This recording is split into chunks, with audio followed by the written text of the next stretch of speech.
今天阿东用电喷工具给铁门上色，并把2楼阳台栏杆涂上涂料，在3楼的吊顶安装上灯座，向往一片蓝天白云，不惹尘埃世俗。阿东家的铁门已定制好，为了防止钢材生锈，阿东准备用涂料把铁门涂抹一遍。先把涂料倒进去塑料盆里面，随后用刷把涂料搅拌均匀。为了加快涂抹的效率，他跟朋友借过来涂喷工具，先把涂料装进去盒子里面，接着开启开关，把涂料喷刷到铁门上面。这一幅具有民族风情的大铁门，花费了焊工师傅好几天时间，现在已全部焊接好，今天就可以给铁门涂上涂料。阿胡拉有事想过来这边玩耍，这些涂料还没风干，只能抱着阿胡拉在身上，避免他触碰到铁门上。过了不久，老艺人过来阿东家，有了这个电动喷气工具，工作起来效率很不错。美丽的天空可治愈一切不美丽。3楼这边的师傅继续在做吊顶工作，他们用铁桶搭建了一个框架，随后把木板调整过来，等下可以铺设这边的铁皮。阿东拿着喷漆工具，随心所欲地开始喷漆起来。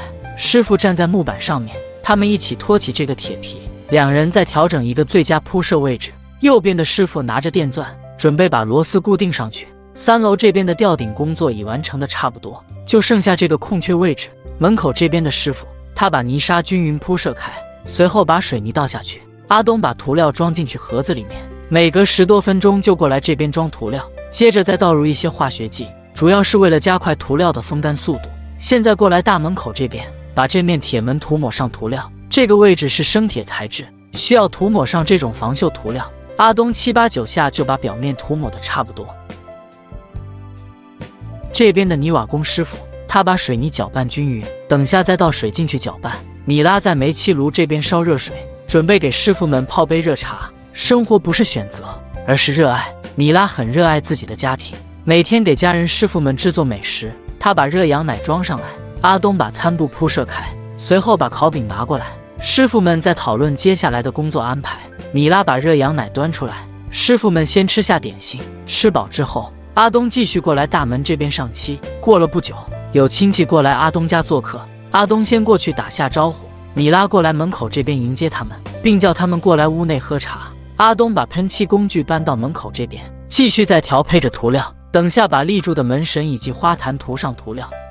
这个小哥走出来帮忙，他准备帮阿东他们干活。阿东拿着工具来到2楼这边，小哥到2楼这边帮忙，他们用一张布料过滤杂质，随后把涂料倒进去喷漆工具里面。现在开启开关，准备把这一边的栏杆涂抹上涂料。大家心心念念的防护栏现在已全部安装好。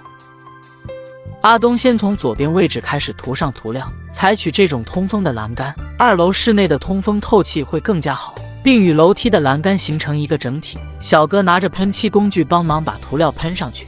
阿东有时间去做其他事，他过来把涂料搅拌均匀，等下可以备用。老艺人过来庭院这边，把水泥砂浆涂抹在台阶上。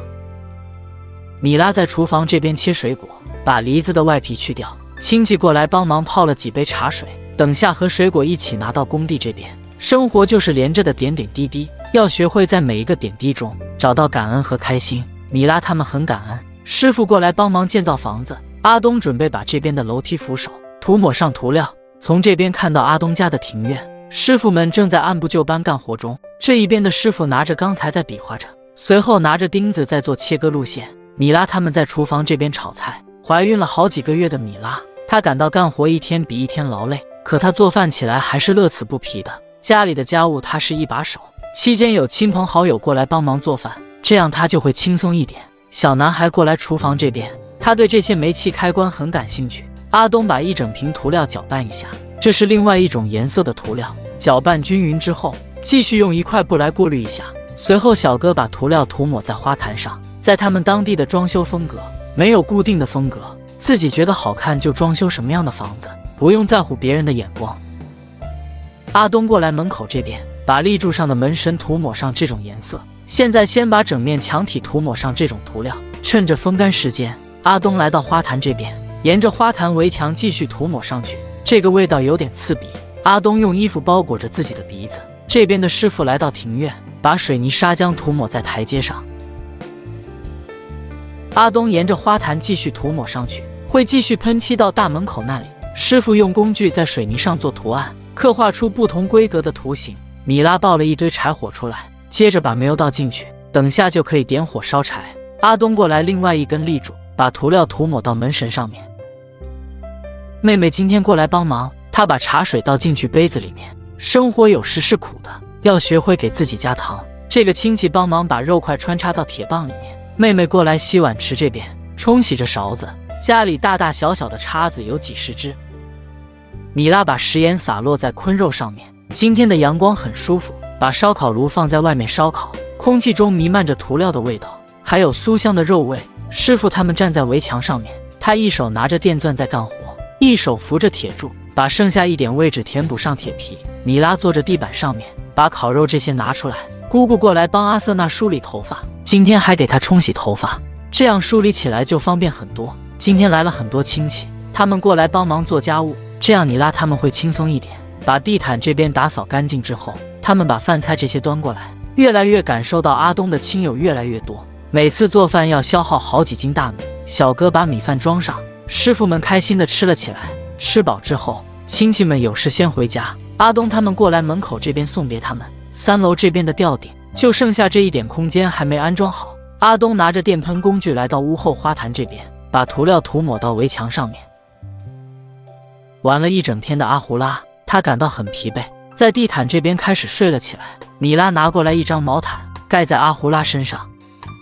3楼这边的吊顶已安装好，阿东拿着灯座过来安装。到了晚上的时候，城堡的灯光全部开启，看起来挺梦幻的。今天阿东过来围墙外侧喷漆，米拉把庭院这边打扫干净。师傅们在门口这边安装了吊顶，有去有盼，不负心中热爱。阿东拿着水壶过来庭院这边，把水洒落在水泥上面。庭院两侧各有一个大台阶，师傅在水泥墙壁上刻画了不规则的图案。昨天已把铁门喷好油漆，阿东把剩下的水洒落在土狮子上面。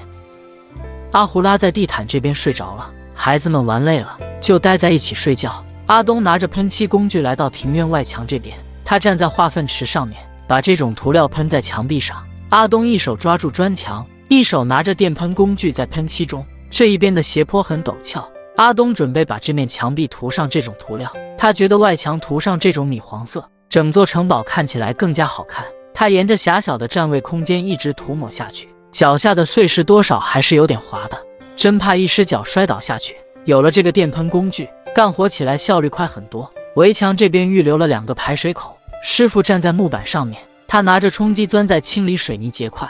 等下这边用几张铁皮铺设上去，中间位置预留了一些灯座。有网友说进门这个位置看起来不好看，需要修整一下。阿东他们听了广大网友的意见，叫师傅过来这边安装吊顶。师傅先把多余的水泥铲干净，把2个铁桶放在下面，上面垫着一块大木板，人站在上面就可以自由活动着。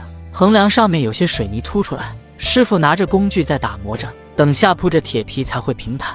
师傅把一块钢材焊接上去，他拿着电焊工具在焊接中。兄妹俩在地毯这边，2人在玩着手机。师傅把一根钢材焊接上去，他拿着铁锤再修整一下，随后再把这根钢材焊接好。阿东站在围墙上面，把上面的砖墙继续喷上涂料。蓝天真的很温柔，他将零零散散的云都拥入自己的怀里。墙壁涂上这种颜色，与城堡看起来协调很多。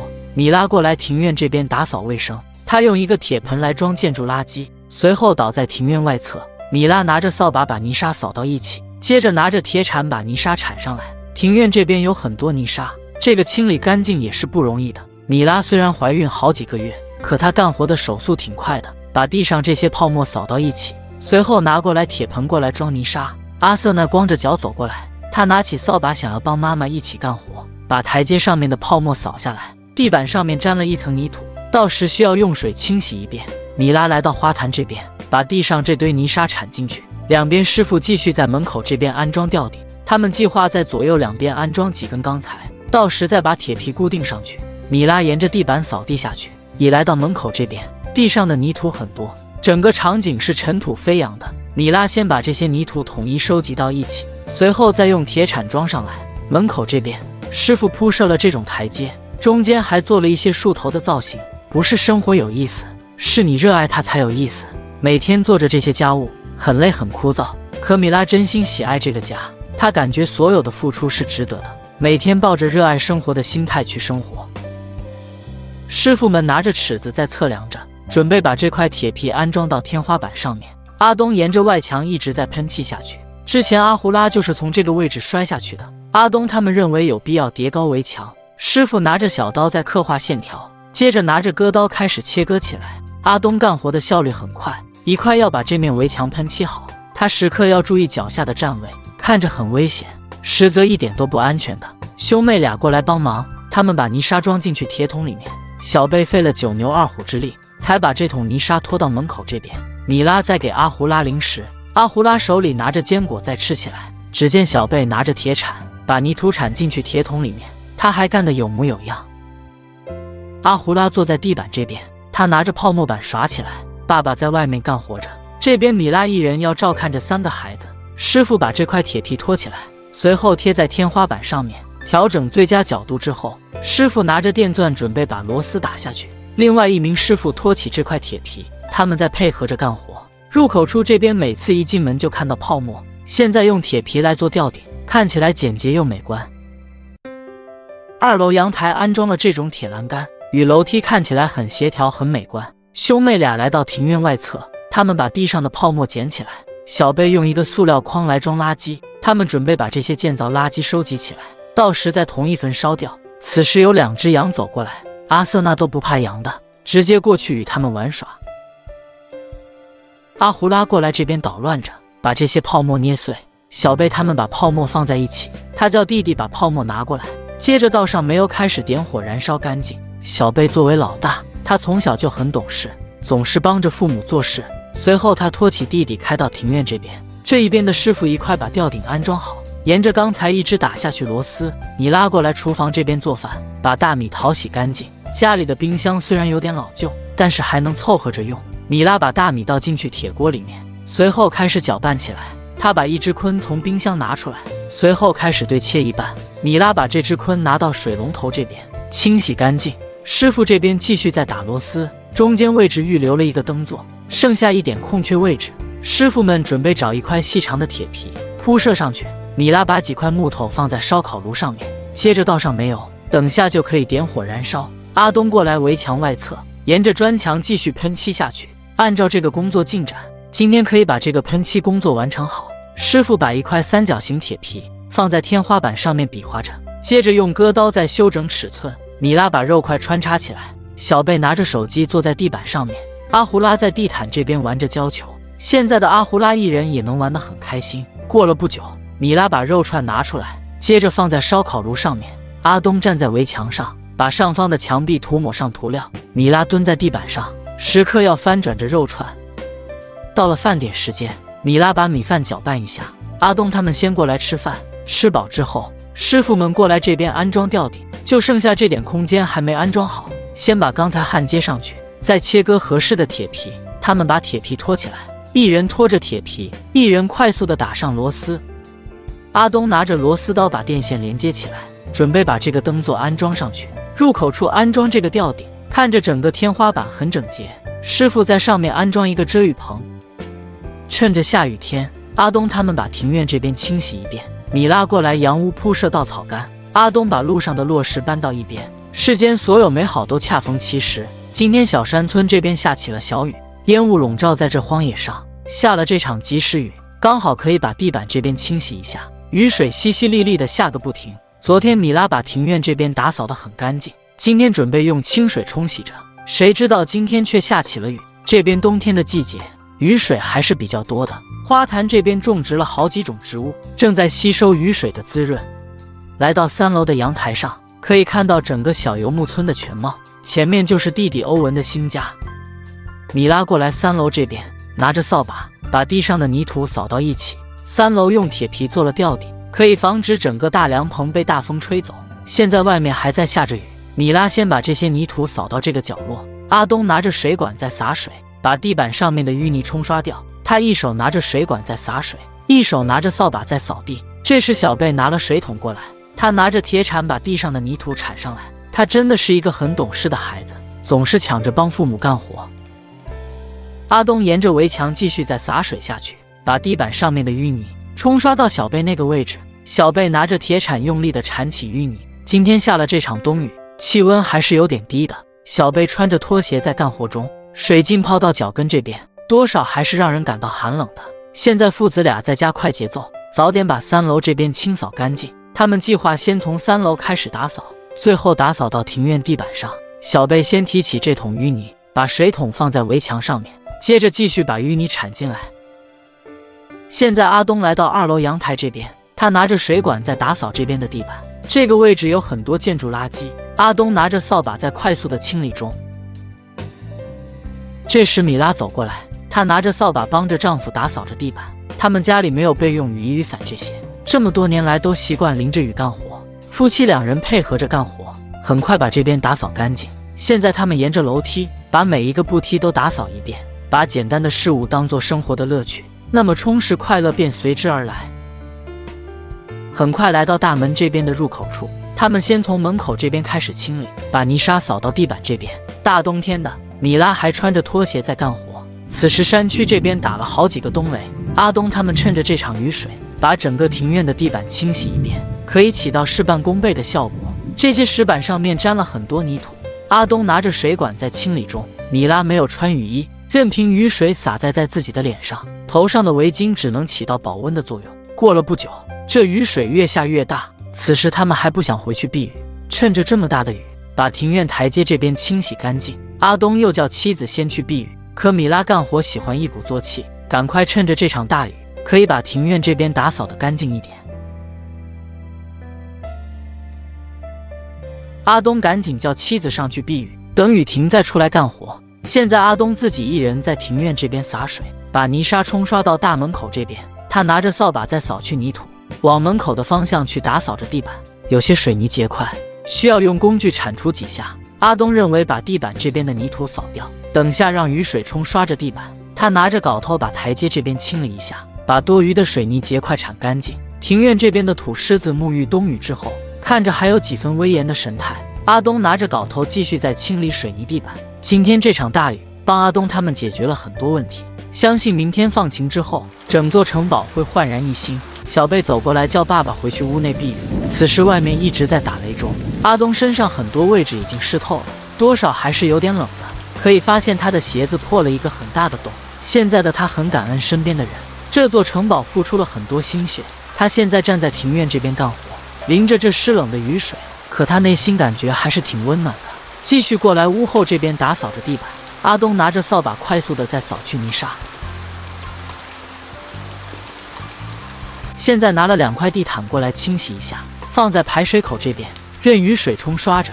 阿东来到屋内这边，米拉帮忙脱掉湿透的外套。还好屋内这边有取暖器，先取暖一下。随后阿东开着小车准备去采购物资。这雨水感觉不用钱似的，一直下个不停。路上发现有山洪冲刷下来，连同碎石往下滚，有些路段有很多淤泥，需要慢慢行驶着。今天这场雨确实很大。来到一处转弯处，阿东发现地上有很多碎石，是从山上滚落下来的。他赶快走过去搬开。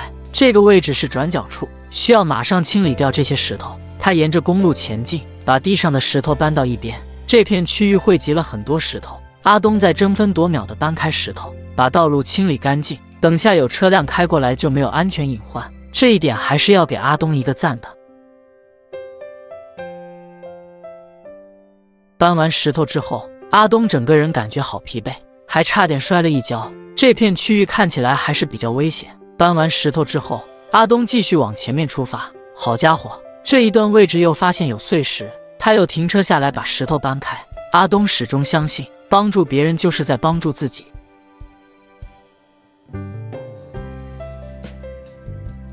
这一边的雨水停下来，米拉换了干爽的衣服，她来到家族的羊屋这里，小贝也跟随过来。从小就学会了放牧和喂羊，小贝拿着扫把过来羊屋这边，把饲料槽上面的饲料打扫到一边。他干活起来还有模有样的。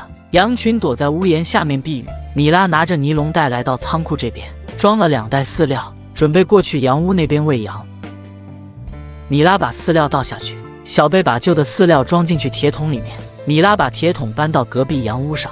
现在母子来到屋后这边，在他们当地，每次下雨之后，他们用稻草杆这些铺设在屋顶上面，可以起到防水和加固屋底的效果。小贝帮妈妈把铁桶抬过去。米拉虽然怀孕了多月，她还是能轻松地搬开这块大铁皮。米拉先把屋顶上面的杂物搬开，等下用石墩在上面压实稻草杆。现在米拉把稻草杆均匀地铺设开，雨一停下来，今天这场大雨把这个黄泥屋顶湿润了一大半。只见小贝拿过来一根钢筋，等下用来套在石墩上面。米拉只需把钢筋套进去，接着拉着石墩开始行走着，把这些稻草杆压进去地板里面。这是老祖宗传承下来的东西，米拉他们一直在传承着。小贝走过来帮忙，把稻草杆铺设在屋顶上。这雨又开始下起来，米拉赶快过来洋屋这边，用木棍开挖一条排水沟。现在米拉淋着雨走回家。